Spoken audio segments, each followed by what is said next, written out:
Salmos capítulo 68. Eu vou pedir para você manter a sua Bíblia aberta junto comigo, tá bom? Para nós acompanharmos os versículos e recebermos o entendimento de Deus nessa palavra. Quem tem fome e sede do Senhor nessa manhã, diga amém. Quem quer sair daqui com uma palavra muito clara ao seu coração, diga eu quero. Então receba a sua palavra, não apenas uma, mas várias, em nome de Jesus. Salmo 68, eu quero ler em princípio até o versículo 6. Mas eu vou ler alguns versículos posteriormente e eu gostaria que você acompanhasse comigo. Diz assim a palavra do Senhor: levanta-se, Deus, sejam dispersos os seus inimigos, fujam de diante dele os que o odeiam. Como é impelida a fumaça, assim tu os impeles. Como a cera se derrete diante do fogo, assim perecem os ímpios diante de Deus. Mas alegrem-se os justos e se regozijem na presença de Deus e se encham de júbilo. Cantai a Deus, cantai louvores ao seu nome. Louvai aquele que cavalga sobre as nuvens, pois o seu nome é Já. Exultai diante dele. Pai de órfãos, juiz de viúvas, é Deus na sua santa morada. Deus faz com que o solitário viva em família. Ele liberta os presos e os faz prosperar. Mas os rebeldes habitam em terra árida.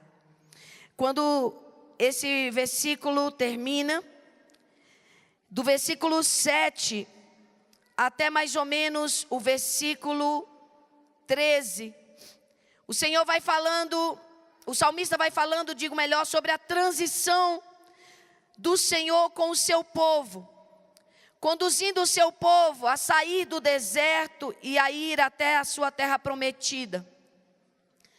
E fala sobre como o Senhor ordena, versículo 11, o Senhor dá a ordem.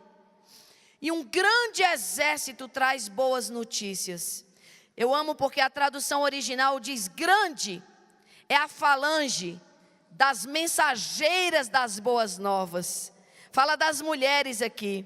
Fala, o Senhor deu a ordem e elas vão espalhar as boas notícias. Verso 12 diz assim: reis inimigos e seus exércitos fogem, mas as mulheres repartirão despojos dentro das suas casas. Cadê as mulheres para dizerem amém? Nós vamos separar vitórias dentro da nossa casa, vamos contar os frutos, vamos contar os despojos que nos foram dados e vamos espalhar as boas notícias. Depois do verso 13, também o Senhor continua falando sobre como Ele vai e alcança, mesmo aquele mais simples, ali na montanha, ali no rebanho, mesmo aquele que estava escondido, mesmo aquele que estava debilitado. O Senhor o levanta e diz assim que até a natureza vai olhar com atenção. Os montes elevados olham até com inveja para o Monte Sião, que foi o monte que o Senhor escolheu habitar, onde o Senhor habitará para sempre. E esse salmo vai indo, caminhando. Verso 19 é um verso que eu amo, que diz: louvado seja o nosso Senhor. Louvado seja o nosso Salvador. Cada dia Ele nos carrega nos seus braços. Aleluia. Bendito seja o Senhor, igreja, que dia após dia leva os nossos fardos. Recebe essa palavra. O Senhor, Ele não te empurra. Ele não simplesmente manda você ir, Ele te leva nos braços, aleluia. Verso 20 diz: o nosso Deus é Deus que salva. O Senhor soberano nos livra da morte. E aí tem uma sequência de versículos falando sobre a vingança de Deus contra os inimigos e como Ele dará vitória ao seu povo.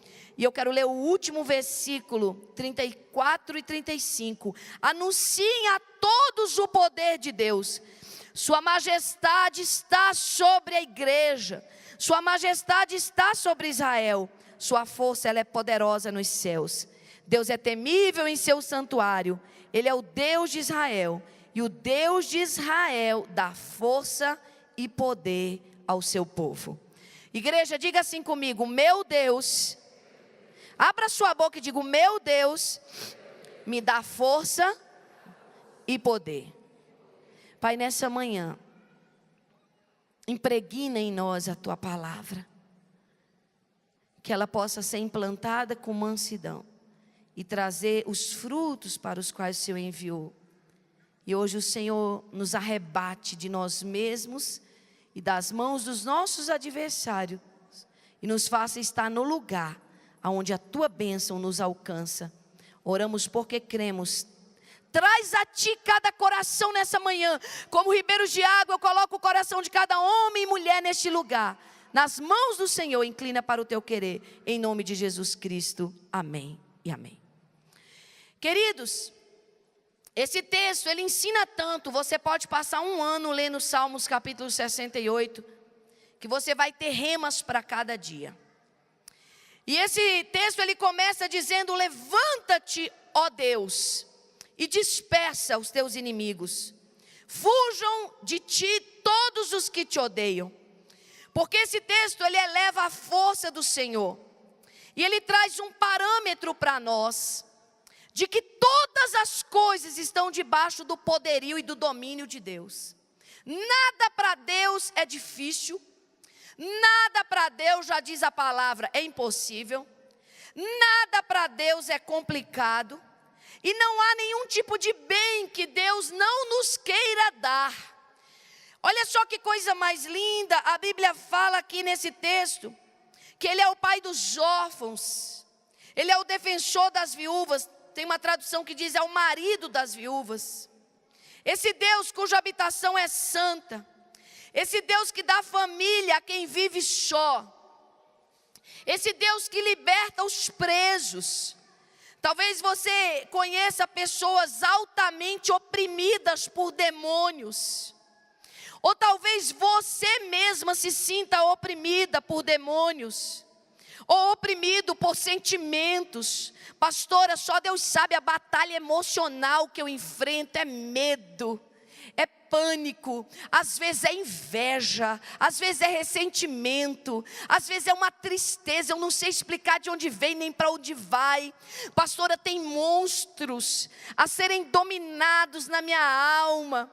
A minha alma fica aflita e eu tenho que dizer: ó alma, porque estás abatida?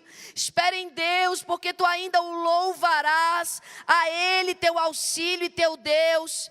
Talvez você seja um prisioneiro da dor da sua alma, ou você conheça pessoas oprimidas, possuídas por espíritos que não são de Deus, são os prisioneiros. Mas a Bíblia diz: o Deus poderoso tira prisioneiros para a liberdade, e ainda mais, Deus pega esses prisioneiros e os faz prosperar. Recebe essa palavra. Não apenas libertação, mas prosperidade. Deus olha para o estéril e diz assim: vai ter filhos. Tem crente aqui hoje? Deus olha para o doente e diz assim: vai ficar curado. Deus olha para aquele sofredor e diz: vai pular de alegria. E Deus olha para os inimigos e diz assim: pouca coisa é, eu dou um sopro e eles vão embora. Levanta-te, ó Deus, dispersa os nossos inimigos. Às vezes você está numa condição financeira ruim e você diz: ó Deus, grande a minha luta financeira. E o Senhor diz: o quê? Estou conseguindo nem ver teu problema de tão pequeno que ele é. Está aqui, Senhor, está aqui, Senhor, o tamanhão do meu problema. E o Senhor, a Bíblia diz que Ele é um Deus de fartura. A medida dEle é recalcada, a medida dEle é sacudida, A medida dele é transbordante, a medida dele é generosa, a medida dele é a medida do dono do ouro e da prata. Ele é um Deus que conduz o seu povo. O povo marcha no deserto. Se tem deserto, tem refresco para o povo de Deus.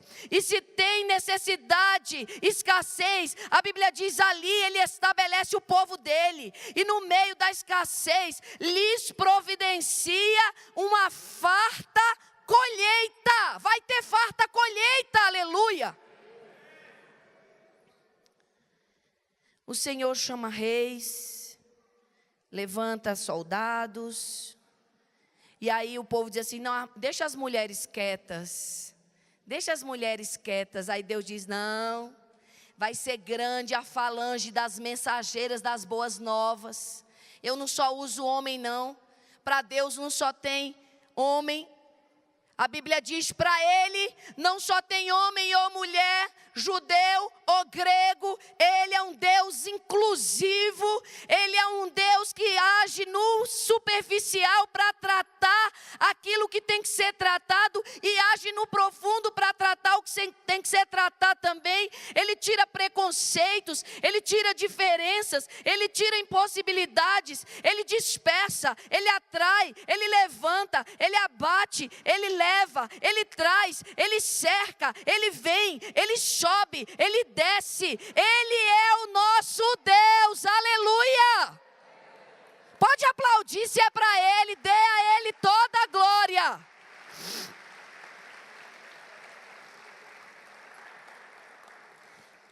Estudando o contexto desse salmo, o momento que o salmista o escreve e publica como um louvor, era um momento de mudanças. O povo tinha sido chamado para ir embora. Vamos embora, povo. Chegou nossa hora. Deus vai vingar-nos. Deus vai vingar-nos.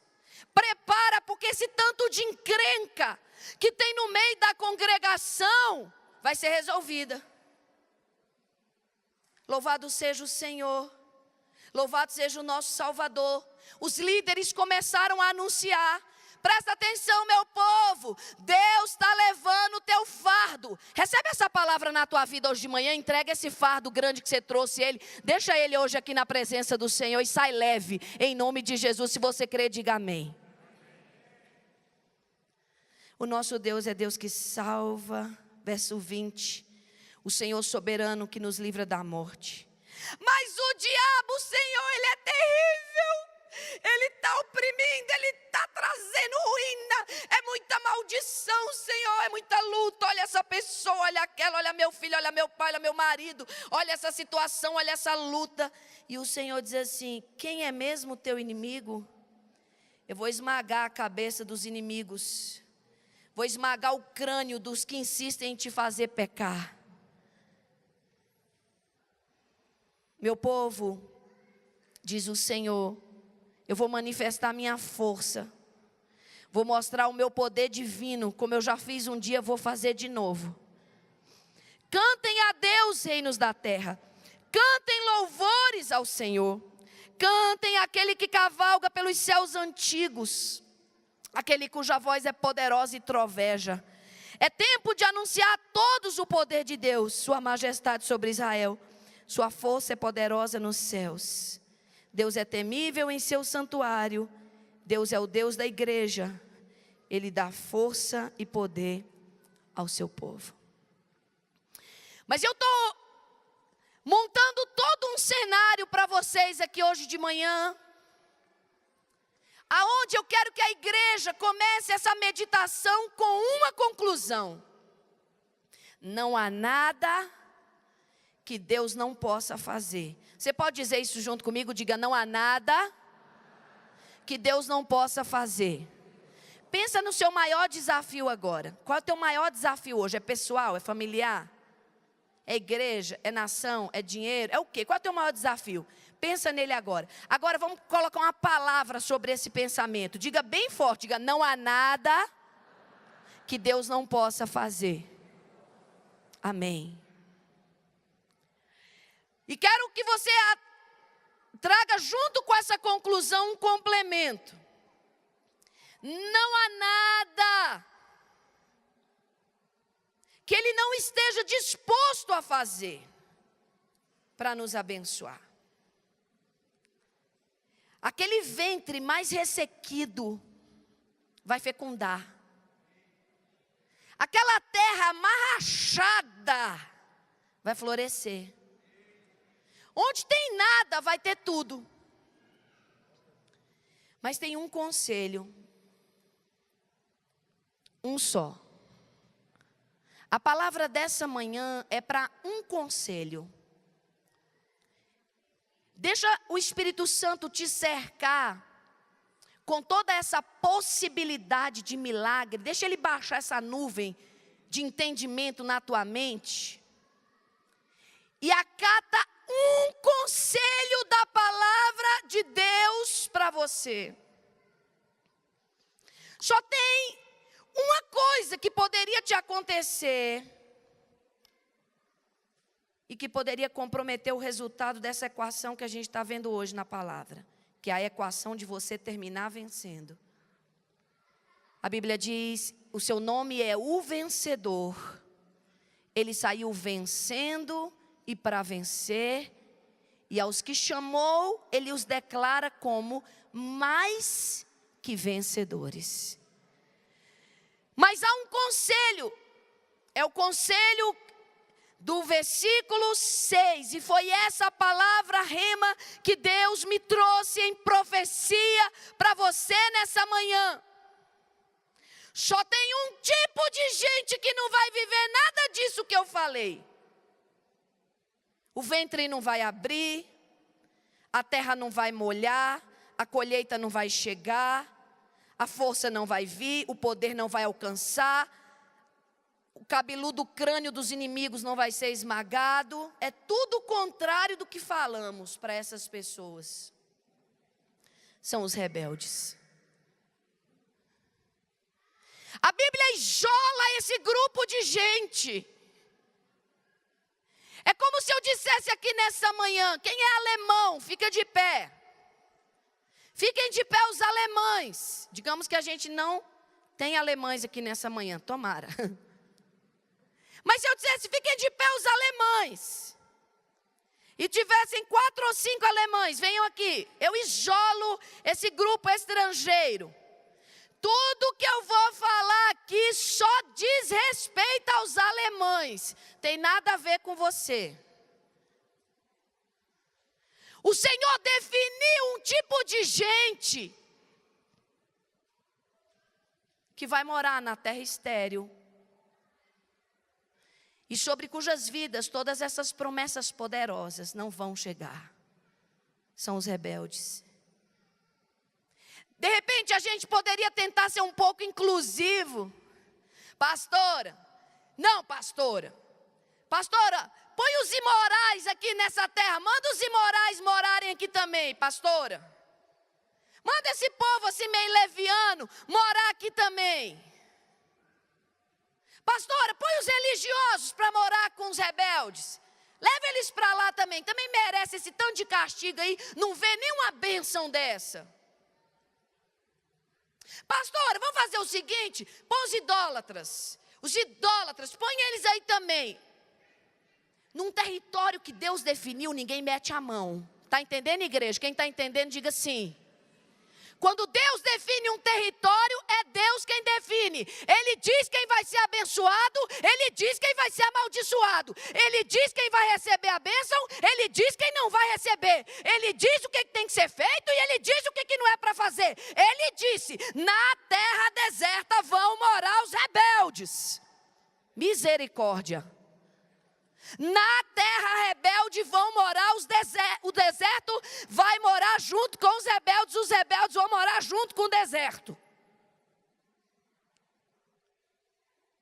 É engraçado porque isso acaba com aquela teoria religiosa de que vida miserável é provação de Deus. Irmã, o que você está passando? Ai, por que nada acontece na minha vida? Por que eu oro e Deus não responde? Por que não sei o quê? Oh, irmã, Deus está te provando.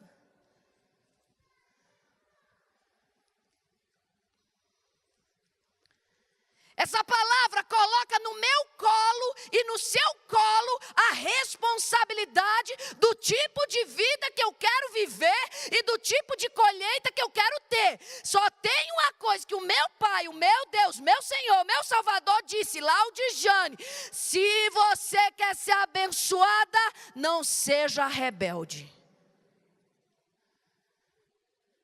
Diz isso para quem está do seu lado: você quer ser abençoado, não seja rebelde.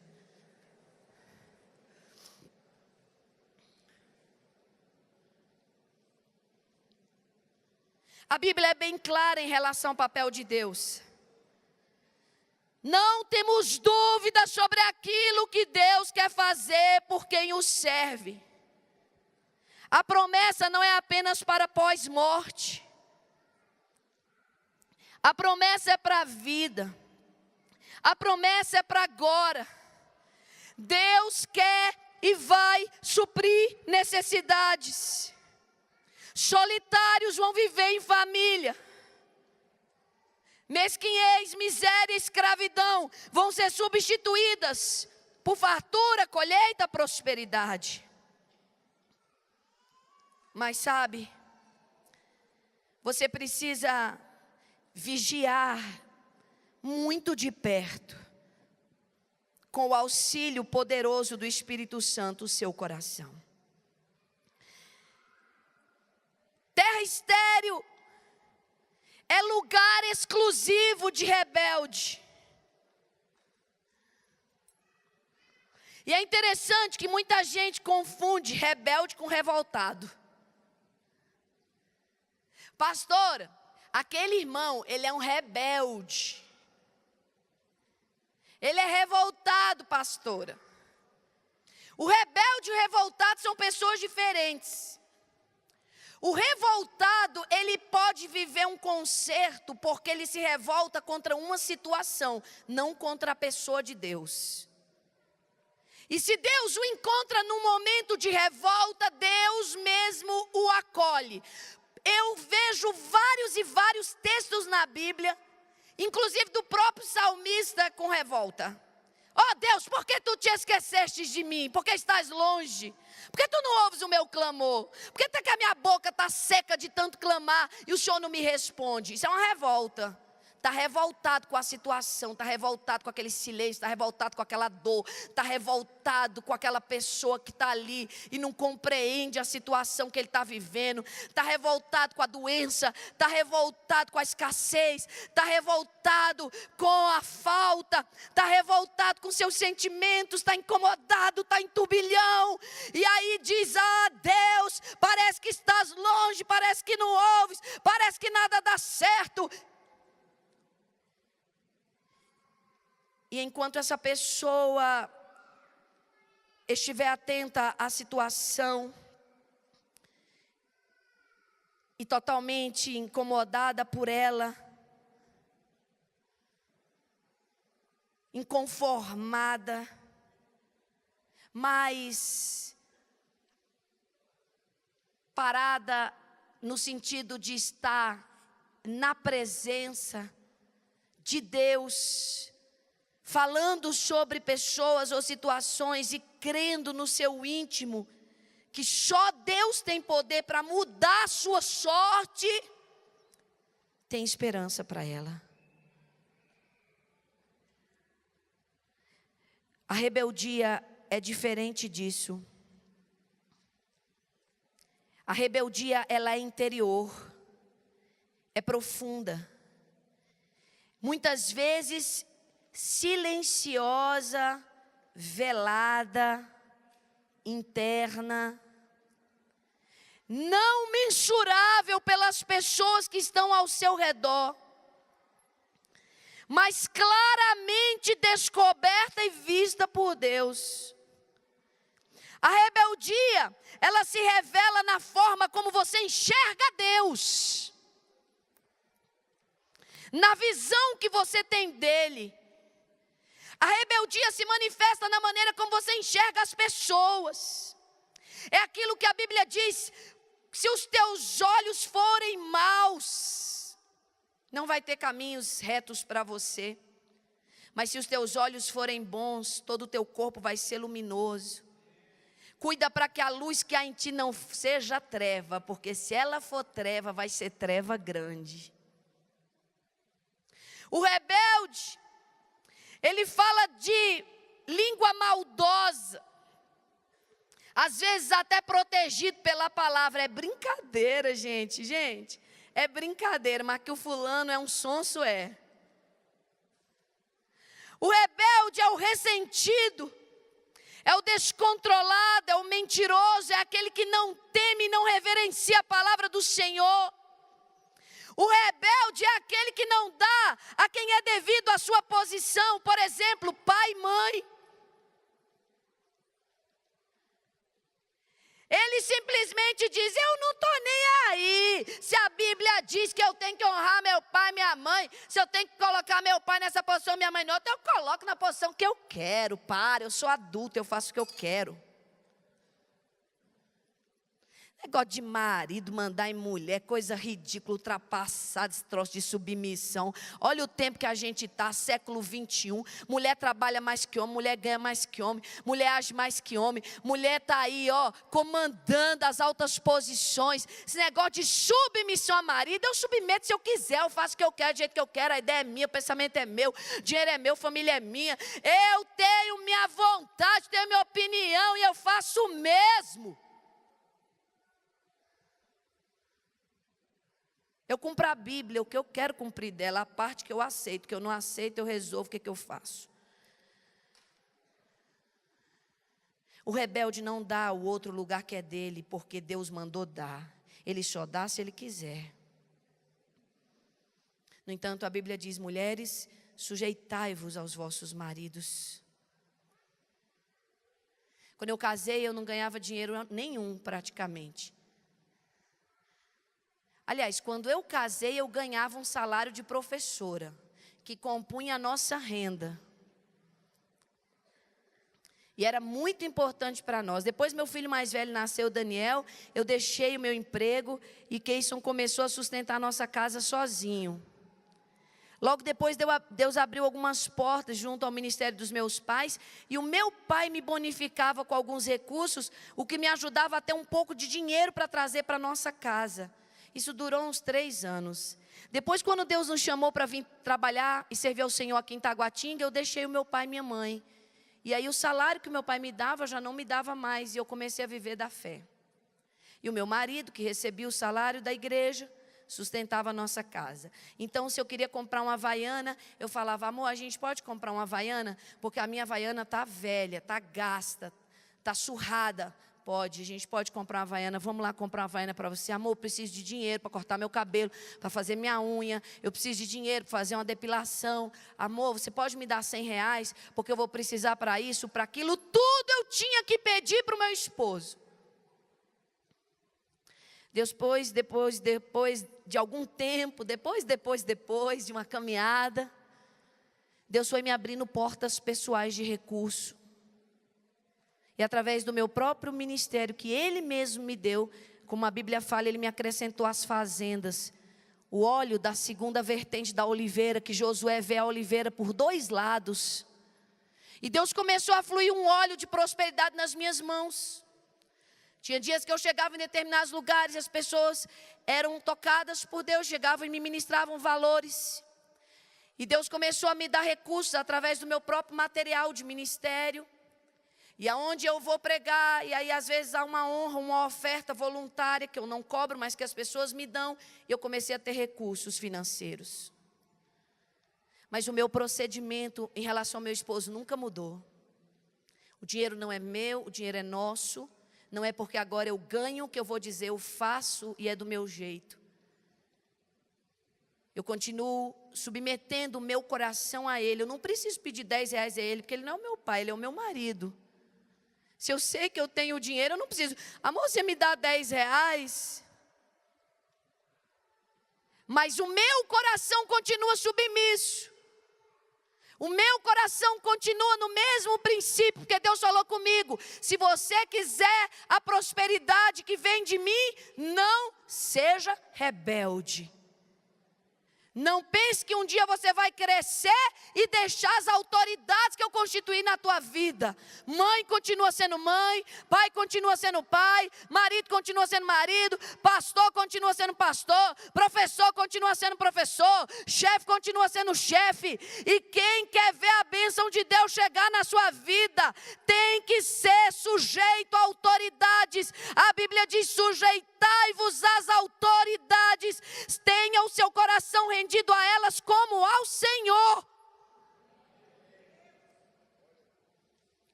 Sabe o que o dicionário português diz do rebelde? Rebelde é o que se insurge contra o governo. Ele não quer ser governado. Ele se levanta contra as autoridades legitimamente constituídas. Ele é insurgente, ele é insurreto. Ele é aquele que não obedece, ele não se deixa domar. Ele não se submete. Ele é indisciplinado, ele é teimoso. Esse é o rebelde. Porque a autoridade de Deus, ela é testada em nossas vidas, quando Deus coloca autoridades humanas para nós respeitarmos. Porque se você disser assim: eu me submeto completamente a Deus, então você vai obedecer o guarda de trânsito também. Quem entendeu, diga amém. Eu me submeto a Deus, então você vai obedecer o síndico do teu bloco, que fala para não jogar lixo atrás da lixeira. Se você vai se submeter a Deus, você vai se submeter a todas as pessoas que Ele põe para representá-lo na tua vida.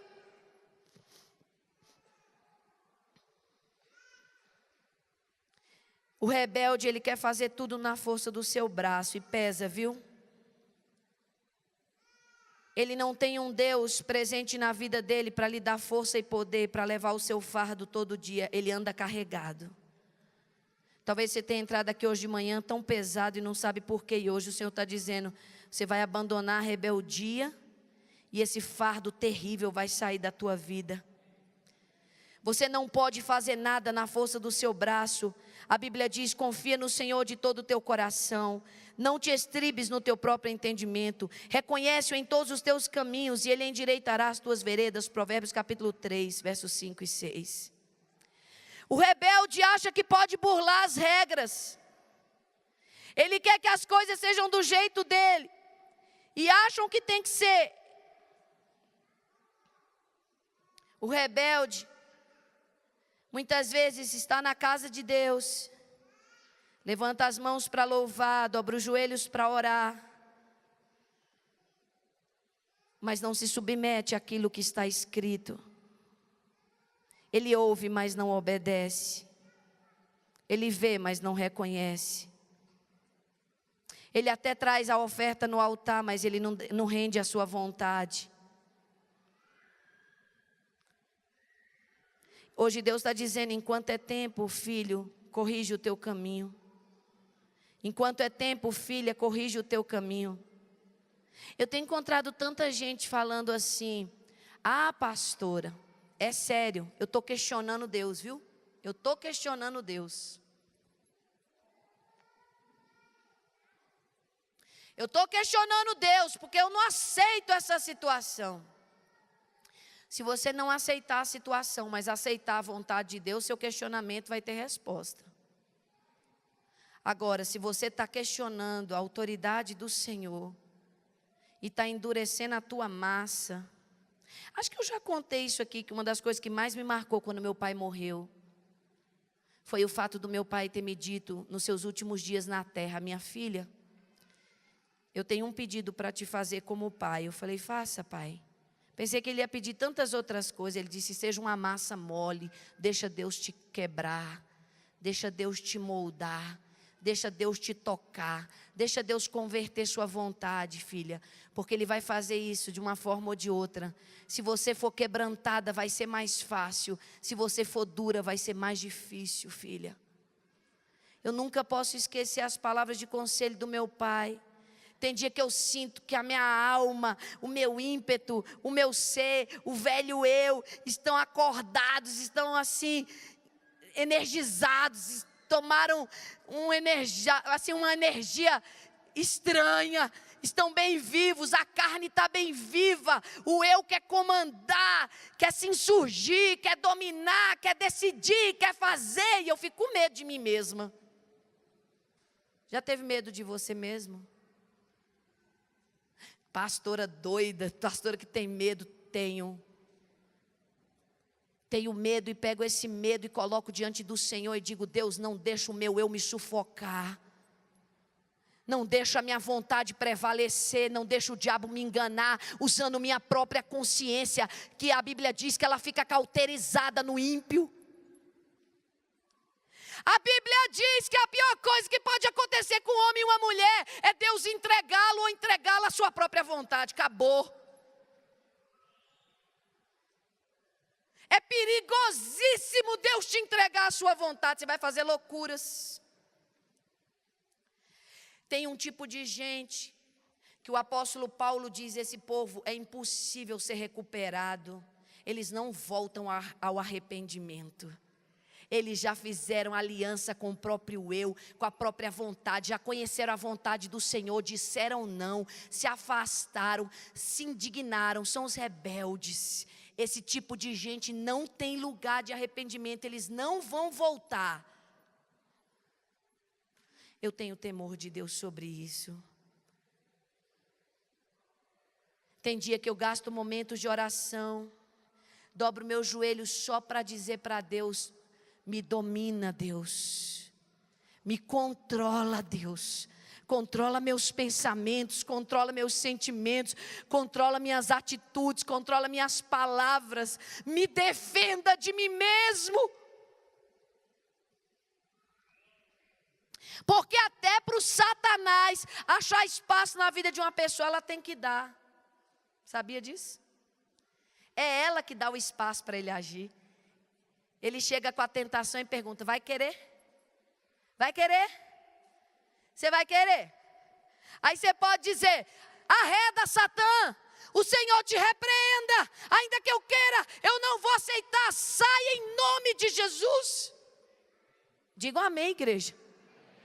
Que seja essa a minha, a sua posição na tentação. Ser tentado não é pecado, é cair nela que é. Mas também, se por outro lado o diabo vier e falar: quer? Vai querer? Vai querer? Olha você, mano, você está indo na igreja. Você está indo na igreja, você deu até a oferta. Olha a tua vida. Você vai continuar acreditando. Você vai gastar tempo orando, lendo Bíblia, vai trabalhar. Você é novo, olha o tanto de coisa que você pode fazer. Olha aí, você é jovem, seus hormônios à flor da pele, você precisa ter sexo.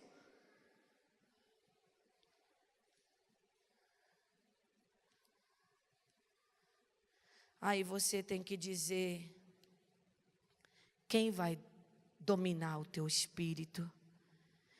Quem vai dominar a tua carne? Quem vai dominar a tua alma? A quem você quer ouvir para obedecer?